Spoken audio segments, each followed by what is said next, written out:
democracynow.org, the War and Peace Report. I'm Amy Goodman, and I'm joined by Democracy Now!'s Nermeen Sheikh, who is co-hosting today. Thank you, Amy. And welcome to our listeners and viewers around the country and around the world.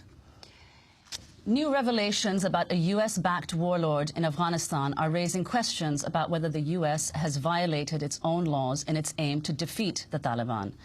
The Atlantic magazine reports the U.S., under both President Bush and President Obama, has actively supported the police commander in Kandahar, General Abdul Razzaq, despite knowing of his involvement not just in corruption and drug smuggling, but in major human rights abuses, including killings and torture.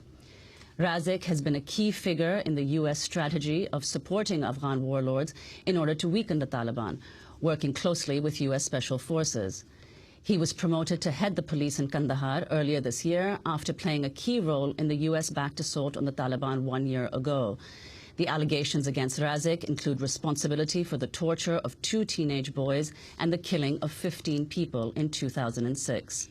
According to the Atlantic magazine, the U.S. has continued supporting Razzaq despite having been aware, quote, of credible allegations that Razzaq and his men participated in a cold-blooded massacre of civilians, unquote. Well, we're joined now by Matthieu Aikins, the reporter who broke the story for the Atlantic magazine. He's been on Razzaq's trail for years, going undercover for Harper's magazine in 2009 for a story on corruption allegations surrounding Razzaq and his forces. An independent journalist, Matthieu Aikins, has reported from Afghanistan, Iran, and Pakistan. Welcome to Democracy Now! So tell us first just who Razzaq is and how he's risen to power. Well, Abdul Razzaq sort of exemplifies the warlords that have come to power with the return, the fall of the Taliban in 2001. So though he's from a younger generation, his uncle was a notorious warlord who was kicked out of southern Afghanistan by the Taliban. And subsequent to the U.S. invasion, he came back and rose to a position of incredible power and wealth as a result of the explosion of the opium trade and his control of a key border crossing in southern Afghanistan. So as a result, he's been this sort of indispensable military ally due to his large, personally loyal militia, and has been at the heart of our partnered efforts with the Afghan security forces there. How much did the U.S. know about him initially, say from 2001, from the fall of the Taliban? Well, the U.S. sort of gradually came to figure out who these allies actually were. I think initially when we went in there was quite a lot of ignorance about who it was that we were working with. But over the years, quite a lot of allegations have emerged about Razzaq's involvement in the drug trade, corruption, and also rumors that he was involved in much darker things, in killings, extrajudicial killings, and torture and other human rights abuses. U.S. officials have always sort of denied this in public, but as we present in the article, there's evidence that they've known about credible allegations of a massacre for the past 5 years. Tell us about the 2 young boys who you met with who were tortured. So this summer I met with 2 young men whose names obviously I didn't use in the article, but who we called Najib and Ahmad, who had been tortured by Razzaq's forces in July. They had been picked up and... Explain exactly who his forces are and how significant his position is now. Right. So Razzaq has this sort of border police / tribal militia that was loyal to them at this border crossing, right? But in May, when the previous police chief of Kandahar province was assassinated, Razzaq was actually appointed to be police chief of Kandahar province, which is arguably one of the most strategic provinces in Afghanistan. So as a result, he brought this border police / militia into the city with him, and they've sort of taken over security, and as I show in the piece, have brought a lot of the brutal methods of the borderlands with them.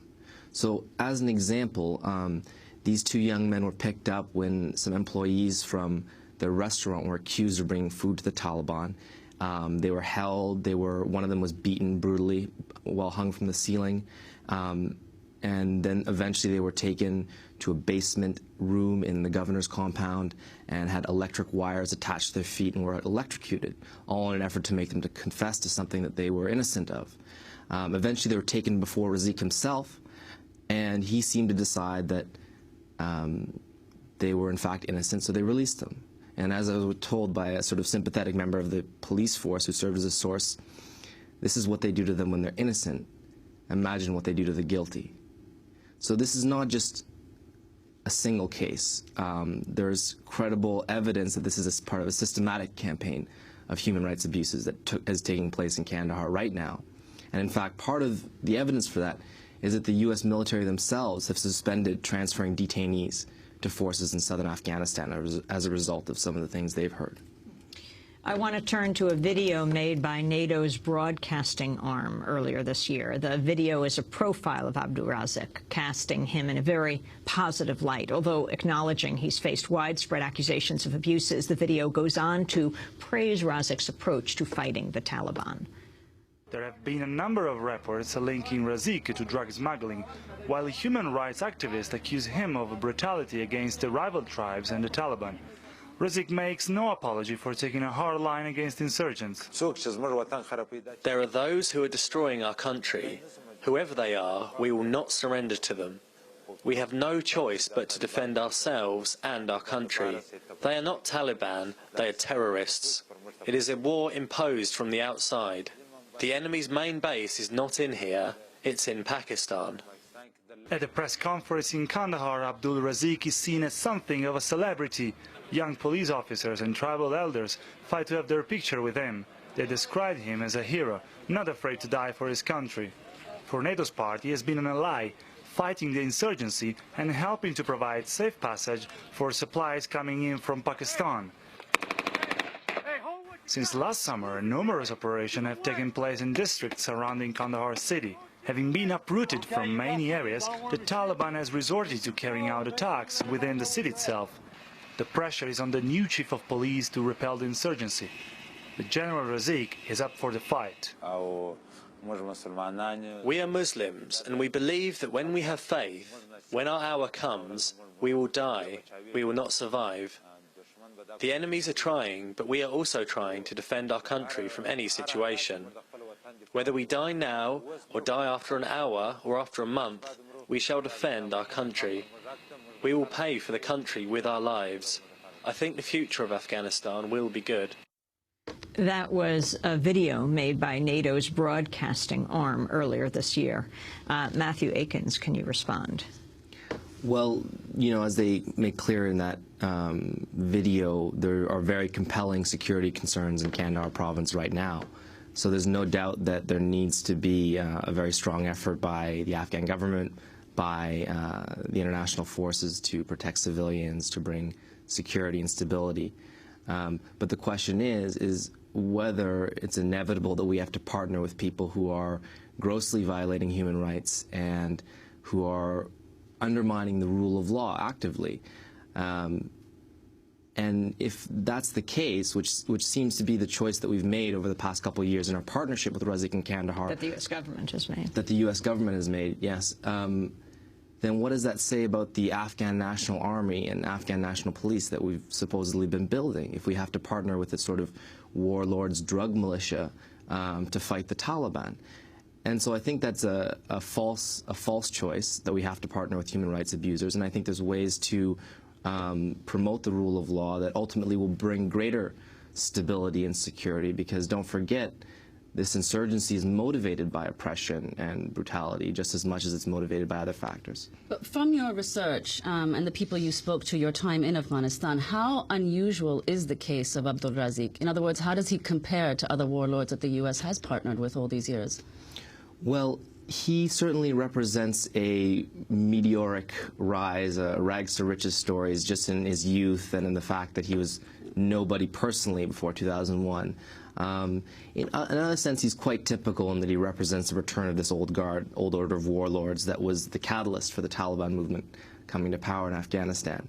However, let me say that these kinds of abuses, the severity of the abuses that we've uncovered, they might have been a little more common during, for example, the war against the Soviets or the Civil War period, but in post-2001 Afghanistan, to the credit, I think, of the new government and the international community, we haven't really seen large-scale massacres by government security forces. So this is not at all the rule in Afghanistan. It's not typical for people to do this sort of thing. You also mentioned in the piece, you mentioned the Leahy Amendment. Can you explain what that is and why, at least in the case of Abdul Razzaq, it has not been applied? Well, why it hasn't been applied is a good question, but The Leahy Amendment was passed in 1997, named after Senator Patrick Leahy of Vermont, in response to abuses by the Colombian military. But essentially what it does is it forbids U.S. funding or training for foreign military units where there are credible allegations of gross human rights violations. So that would seem in this case, because we've shown that the U.S. government has been aware for 5 years of credible allegations of gross violations of human rights, that the kind of training and funding we've given to Razzaq is in contradiction to the Leahy Amendment, therefore against the law. Talk about Blackwater. Well, Blackwater has trained a lot of different police and army units in Afghanistan. They've had big contracts. One of those contracts they've had has been to train the border police in Spin Boldak. They and DynCorp have both at various points in time had trainers in Spin Boldak, which is Razzaq's sort of home turf. There's a training center there where his men are trained. So unfortunately, you see that they've had a role in this as well. Go back to 2006 and the massacre and the role of Razzaq in that massacre. Well, in 2006, during the Persian New Year, which would have been March 21st, 2006, the day prior, a man named Shin Nurzai, who was sort of a tribal rival of Razzaq's, arrived in Kabul with 15 of his companions. They were lured by another associate of Razzaq's to a house where they were drugged, they were bound, driven to the border, taken to Spin Boldak, taken out to the desert near the Pakistani border and shot to death. It was then made to look as if they were Taliban insurgents infiltrating across the border, and this sort of cover story was put out because the killings were too big to hide, that Shin Nurzai, Mullah Shin, as Razzaq called him in the AP, had been a Taliban insurgent. Now, there was actually a police investigation by the Afghans into this that uncovered the truth. It was suppressed at the highest levels of the Karzai administration.